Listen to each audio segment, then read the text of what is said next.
Assalamualaikum, and a very good afternoon, everyone. I think before we go through the Q&A and questions from Terence, very briefly I'll touch on what is meant by the higher education landscape. Right? I think a lot of people are a bit confused of where we are at the moment.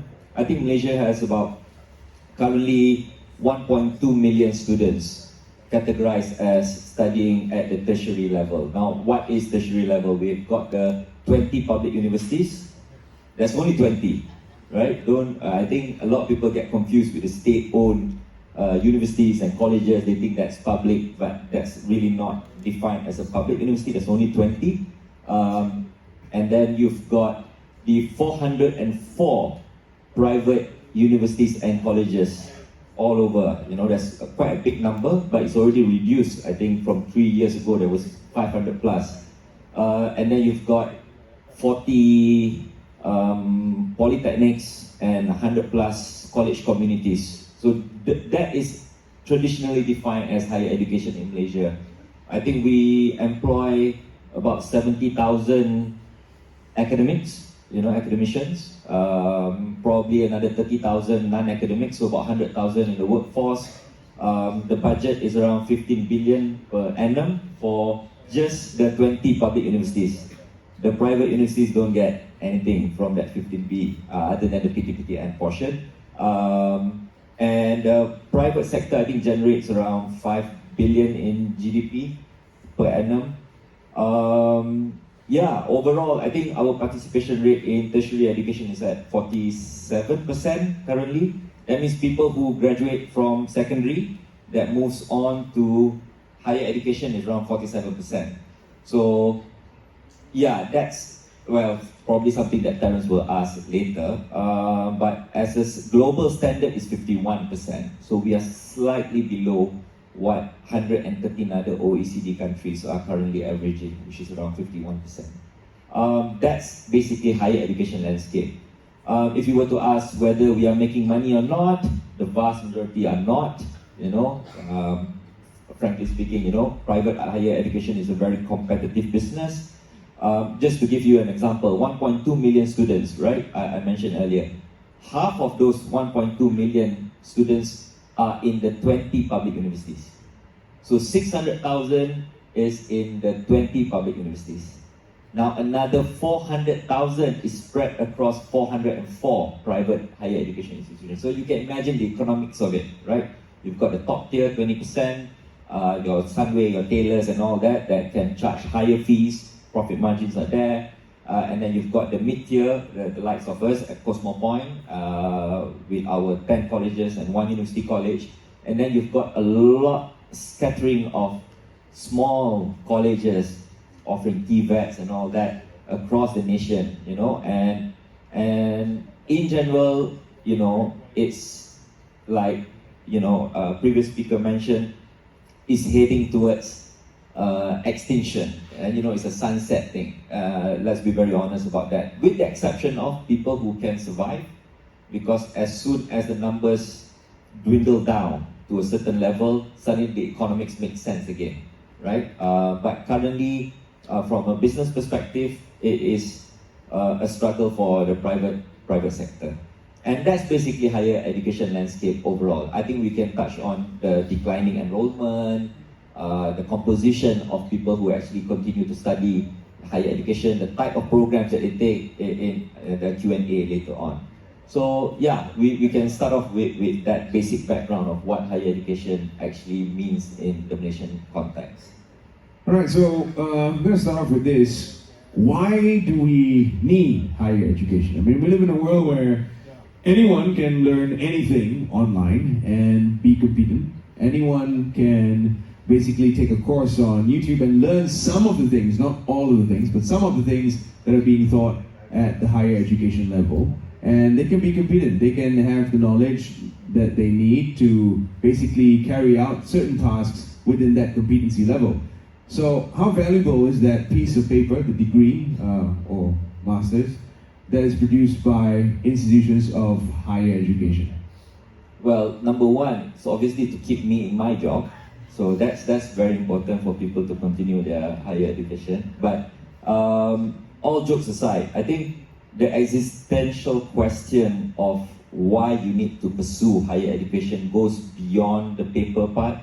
I completely agree with Terence. In fact, if you want to talk about revolutionizing education system, you have to move away from thinking that you need a 3-year degree, 4-year degree and all that. There could be modular ways of completing your programs. Micro-credentials is, like KJ mentioned just now, is one area that Malaysia can look into.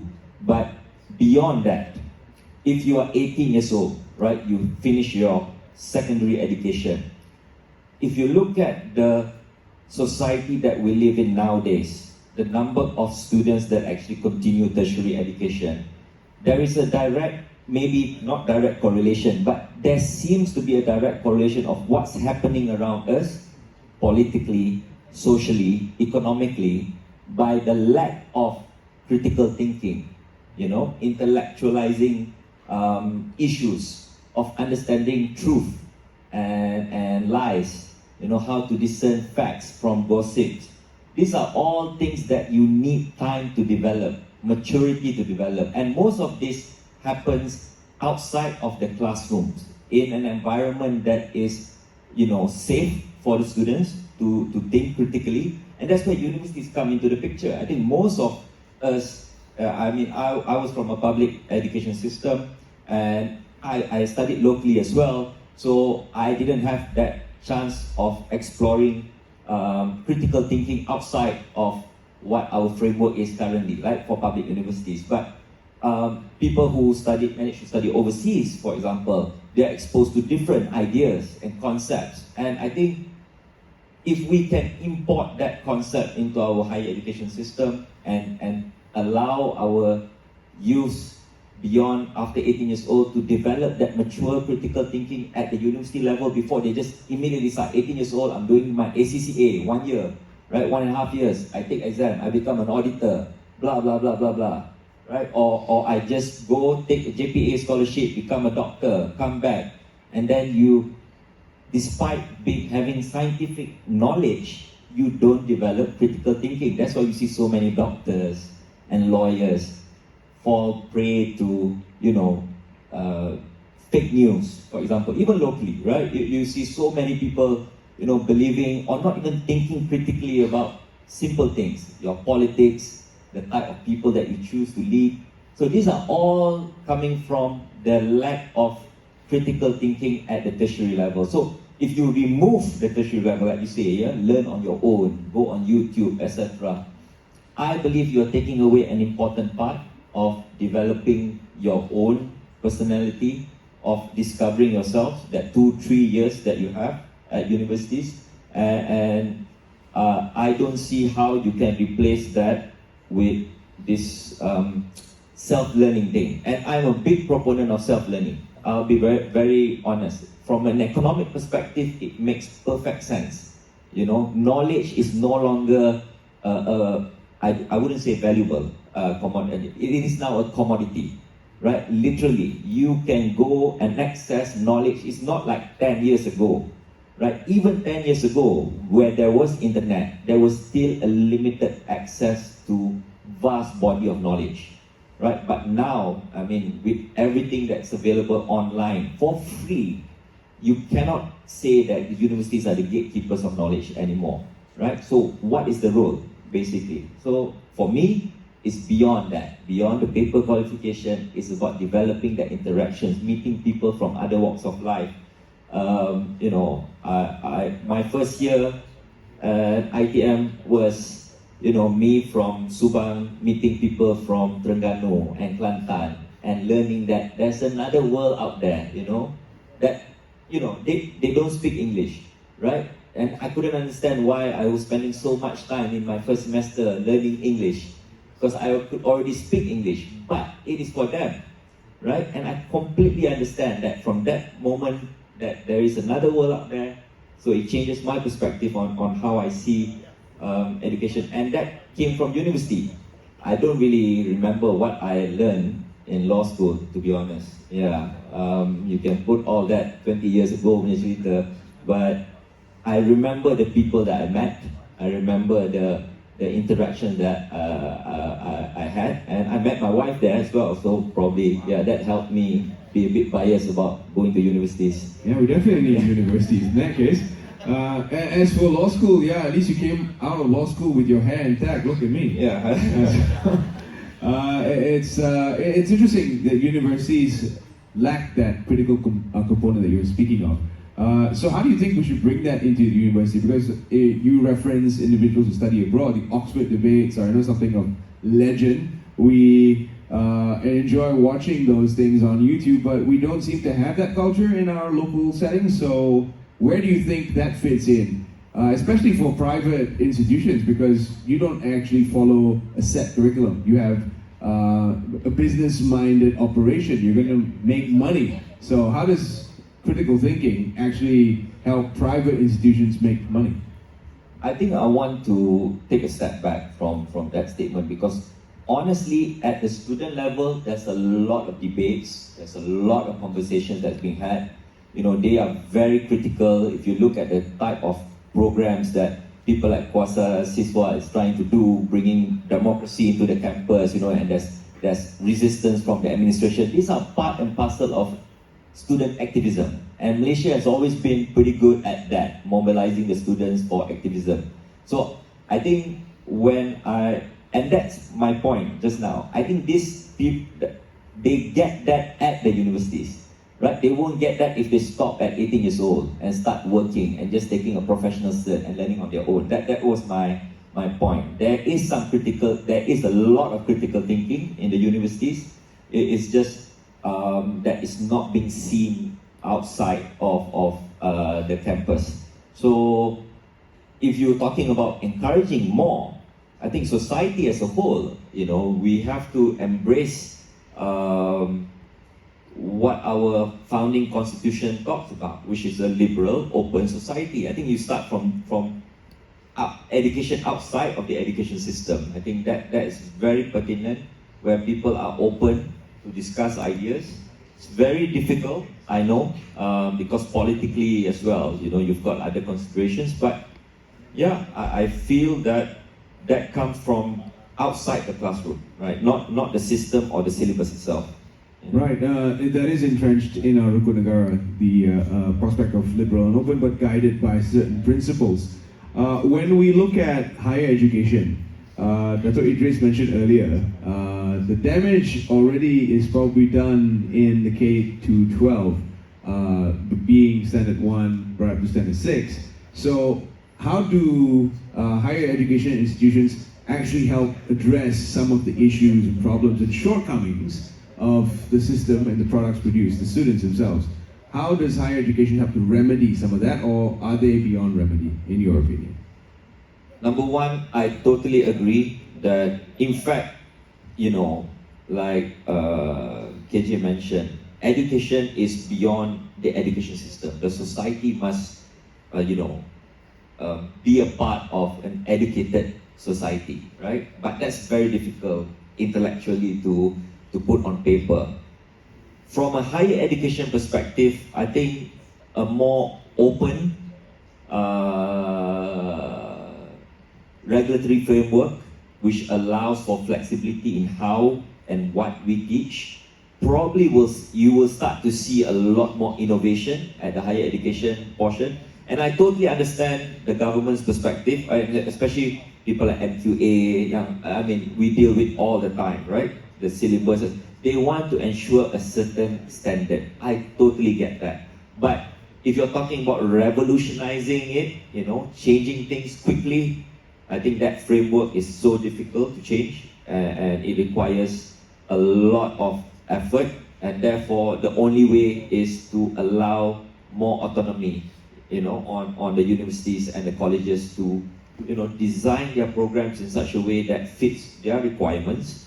And from then onwards, we'll see that the market itself will decide, right? The strongest will survive. The most innovative will probably get chosen. The one that builds the most credibility will get chosen, and then they will survive and thrive. So let's go back to the enrollment problem that we're facing.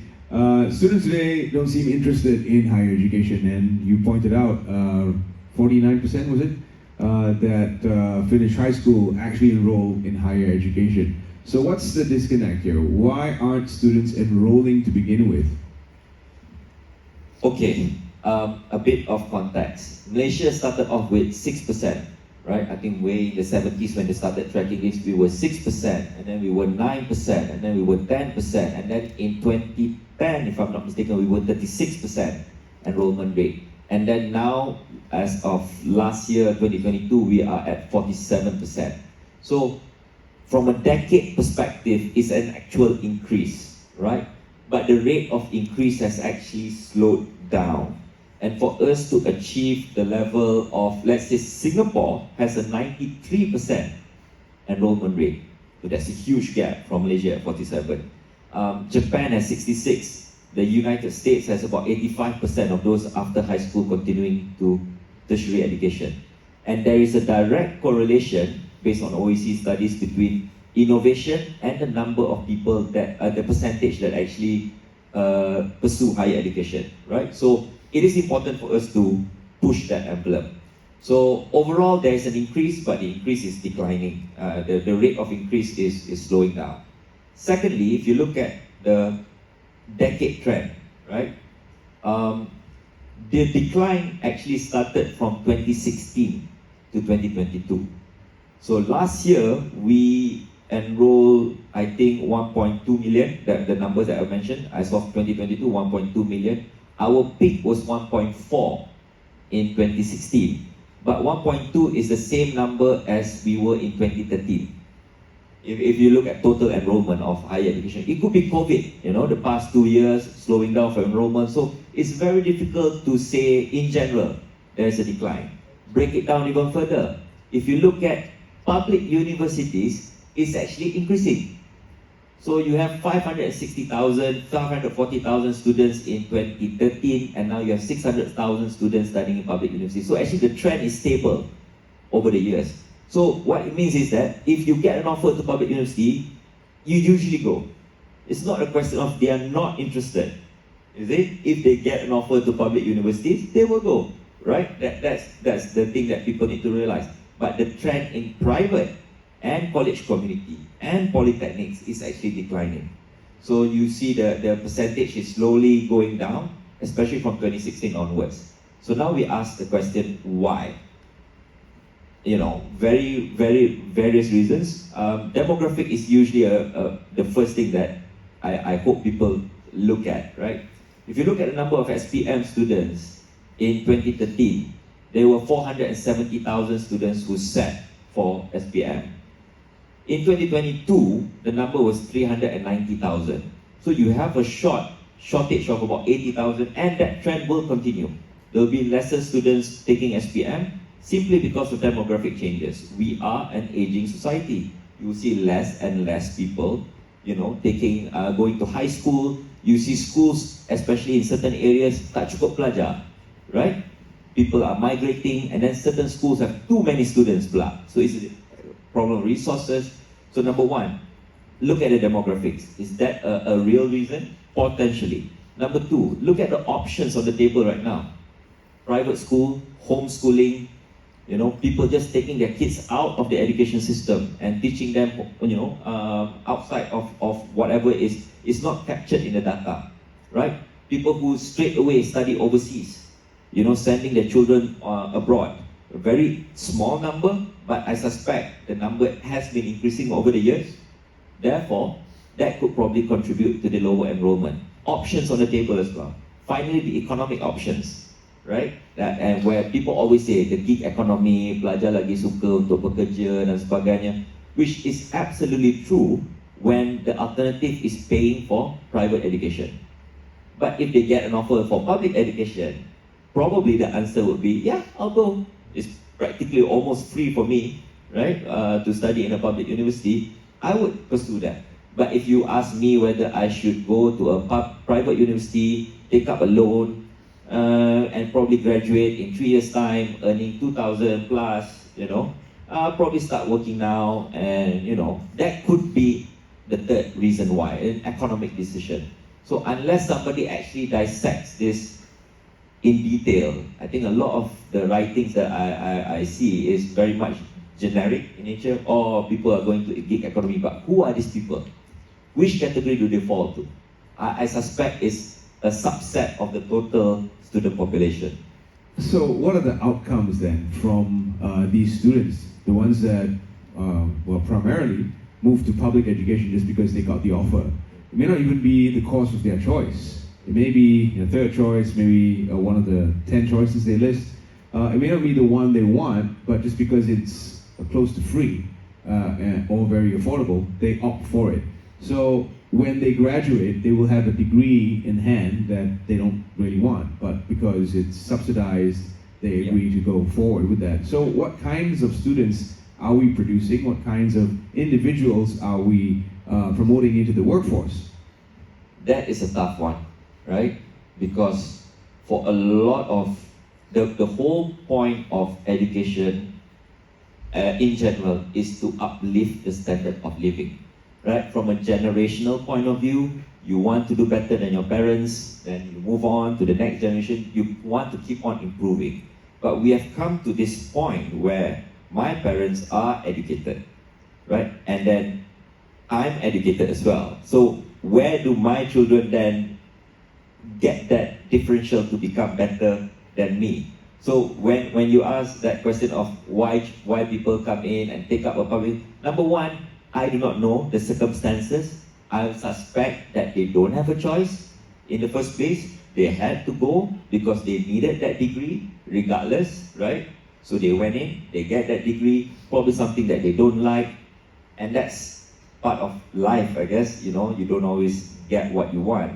But when they come out, the bigger question is, why do we still have degrees in public universities that are not relevant nowadays? And that is the bigger problem. Why are we still offering those degrees?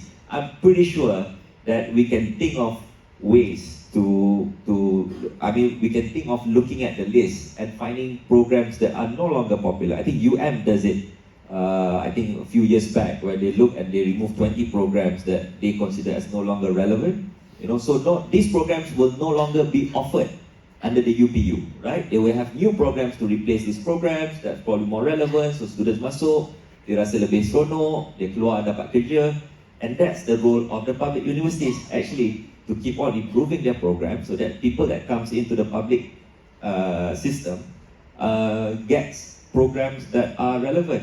I mean, my alma mater, UiTM, is probably the most guilty of offering the most ridiculous programs that you can see. Diploma in technology getah, is still available.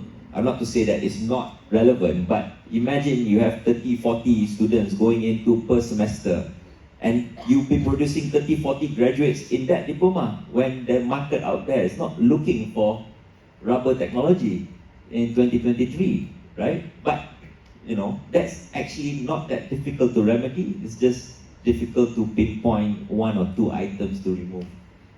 So we have those type of outcomes, and I juxtaposition that with individuals who go to private education. They pay for their courses, they know exactly what they want, they're willing to take on student loan, they're willing to take on PTPDN, and they're willing to put in the hard work to achieve that result. What are the outcomes from private education, private higher education, as opposed to public education in the job market? They did a study, I can't remember what year, but apparently the employability rate for private institutions is higher than the ones in public, right?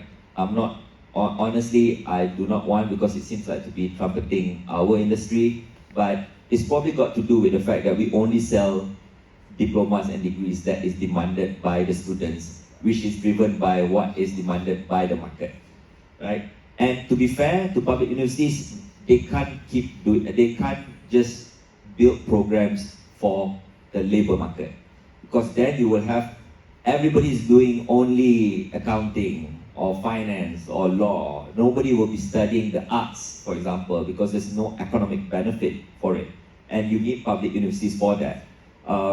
So number one, yes, apparently the employability rate is higher for private institutions, but there is a myth there in your statement that they take student loans, right, to study. Yes, they do, number one. But do you know that the biggest chunk of PTPTN loan is also for public universities? Public university students take PTPTN as well. But people don't think about it, right? People think PTPTN is only for private, but actually both. And in fact, the bigger number of loans given out per annum is actually for public university students. But that covers their living allowances, etc. Right? So they have an advantage there.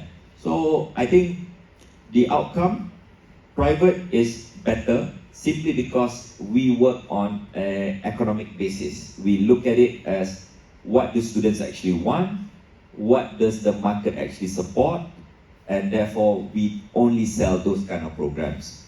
Yeah. So the next question I'm going to direct and say that we empathize with your situation in private education, because you pointed out how enrollments are dwindling, and that means your revenue stream is also dwindling. But the anonymous question reads, what about the cost of education? You're getting more expensive, affordability becomes an issue. Now you kind of answered that with the dwindling enrollment. You need to increase your fees simply because you have less people joining in and signing up for your programs. But is there a way around this? I think first of all, we need to get the numbers correct, right?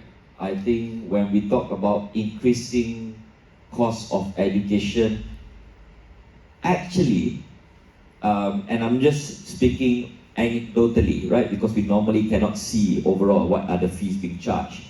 But most institutions are unable to increase their prices for the past 6, 7, 8 years. In fact, for us, when I joined in 2015, we had to reduce our pricing for our diploma and degree program. That's the reverse. You had to reduce because PTPTN reduced the loan amount. So we're very much dependent on what the financing allows, right? So you have to reduce, then you start cutting costs here, there, you start to cut programs. And in fact, we only had a price increase last year, and that is still lower than the fees we charged in 2013, 10 years ago. So that's a bit, that's some, misinformation, I think, going out there. And this is true across the industry. You go to the mid-tier, even the top-tier programs, most of them are offering, maybe the stated fees is high, but there's a lot of discounts that they put in when you go in and meet the counselors, etc. So the net is actually sometimes even lower than it was 10 years ago.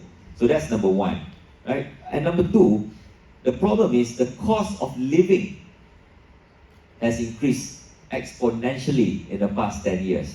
We are talking about how the students find accommodation. Rental rate has increased quite significantly, especially in Kuala Lumpur and hot areas, because people know bila ada universiti dekat, semua apartment kat situ converted into student living, and then they will know these people will keep on. Then every year there will be an increment, 100 ringgit, right? Or in the rental rate. So that's a challenge. Then number two, you're talking about transportation costs, right? Nowadays in KL we are quite lucky because Rapid has the 50 ringgit, pass for students to use. So we are very happy about that. But that's one area. Everywhere else, if you are studying in Selangor, for example, you have to rely on the bus network, etc. It's become very expensive. That's why a lot of students have to take up motorbikes, bicycles, jarang lah tu kita je kayu je. But motorcycles and things like that. So the cost of living has increased. Food, if you look at the prices 10 years ago of even something yang students suka makan kat McD, right? Belajar buat assignment dekat McD, right? McD meals you can use 10 years ago, you can get it for 11 ringgit. Now it's 16 ringgit. Now this increase in prices has made an economic decision for the students beyond the fees itself. Because from a fees perspective, you can nitpick, but in general it has been stable or even below the rate that it was 10 years ago.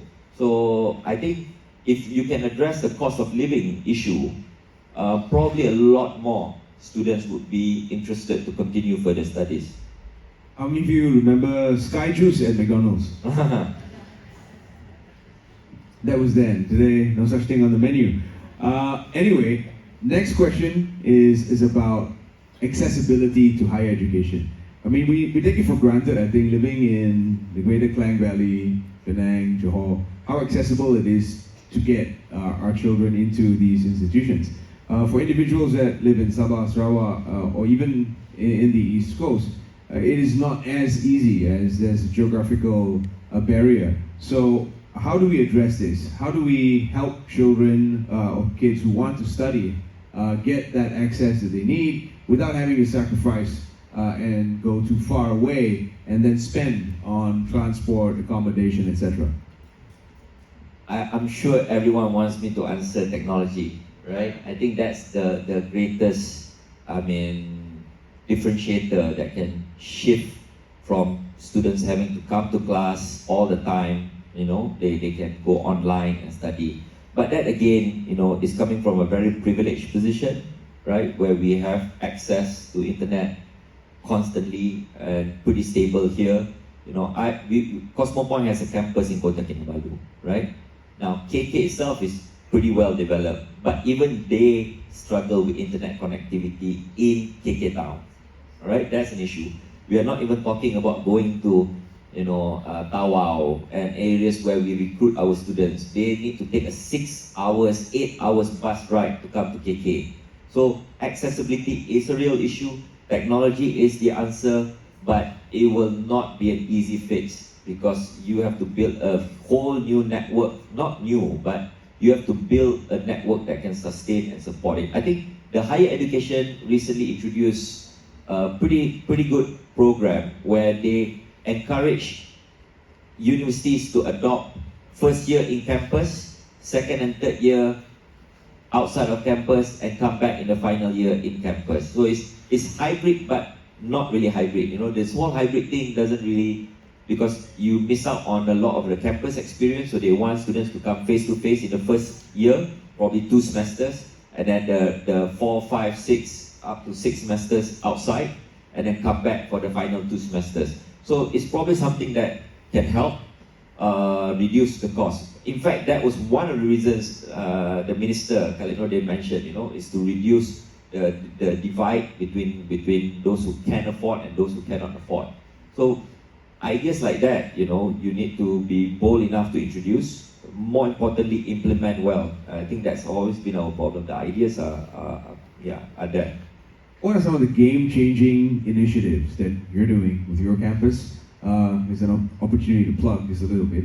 Oh, What are some of the game-changing initiatives that you are doing that you think belong across the board and everyone should emulate? I think we'll be very honest, right? Cosmopoint is owned by a private equity company. So my goal is to ensure that the value is there for us to sell the business. That's the bottom line. So when we talk about long-term innovation dan sebagainya, whatever that we do is probably very much short-term, right? So I'm a, very open guy when it comes realist. to it. Yeah, realist when it comes to it. But if you are talking about the biggest innovation will have to come from the public universities, honestly, because they handle the most number of students. 600,000 are there, right? If you innovate there, it will trickle down to everyone else. So I give you a good question that some of you may or may not really think about. Why can you complete your degree at a later time than scheduled, but you cannot complete it earlier here in Malaysia? Why can I finish my degree in 6 years? I can take a study leave, I can take a break, I can decide to take 1 or 2 subjects per semester, finish it in 6 years. But I cannot finish it in 1 year. No matter how clever I am, or how capable I am, I cannot complete it in 1 or 2 years. Why? When you ask why, literally no one can answer. Because from a logical perspective, you should be able, if you can delay your studies, why can't you expedite it? That's game changing. We'll talk about game changers, etc., and all this tambah syllabus. Actually, you just allow the student to finish their studies earlier. You do your test, You do your semesters, you take as many classes as you want. If you can, go ahead. No changes to your scheduling, no changes to the lecturer's workload. It's just the student deciding to take more subjects per semester. But currently, you are not able to do it at all, right? So why not?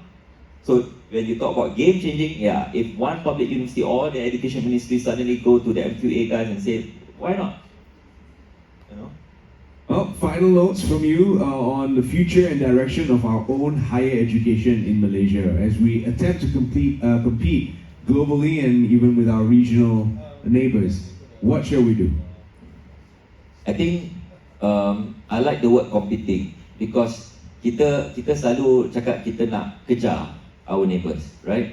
And so we come up with ideas that are based on apa yang tengah dibuat, what people are doing right now. From K-12, you know, you want to follow the Finnish model. From TVET, you want to follow the German model, etc. But we always assume that these guys are not doing anything. They are just staying there, doing the same thing.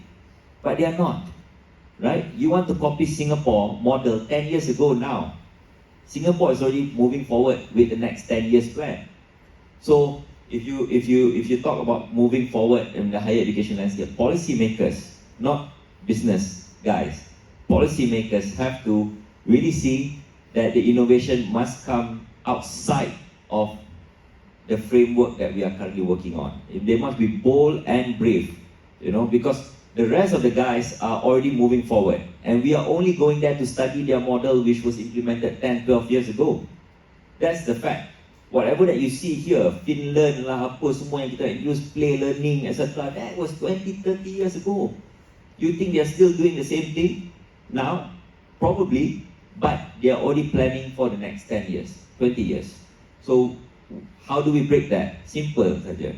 People like myself probably are not the best people to give answers to, but unfortunately even the educationists are not the best people to give the answers to, because they are embedded in the system. They have both financial and personal interest to maintain some sort of status quo, right?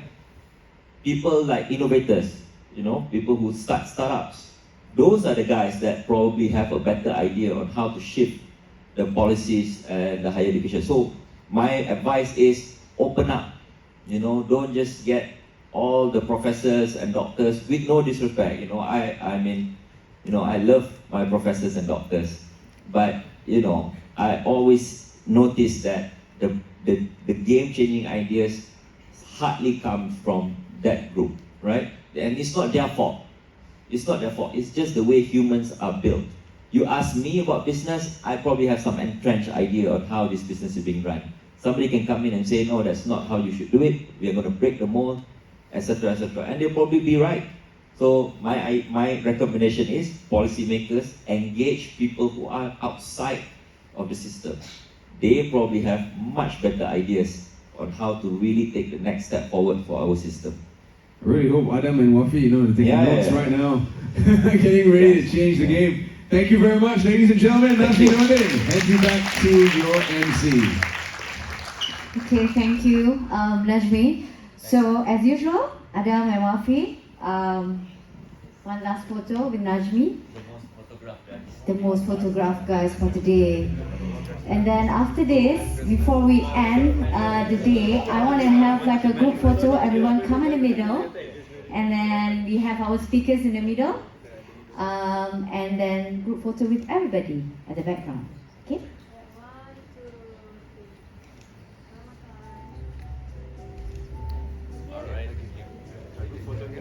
Yeah, a group photo.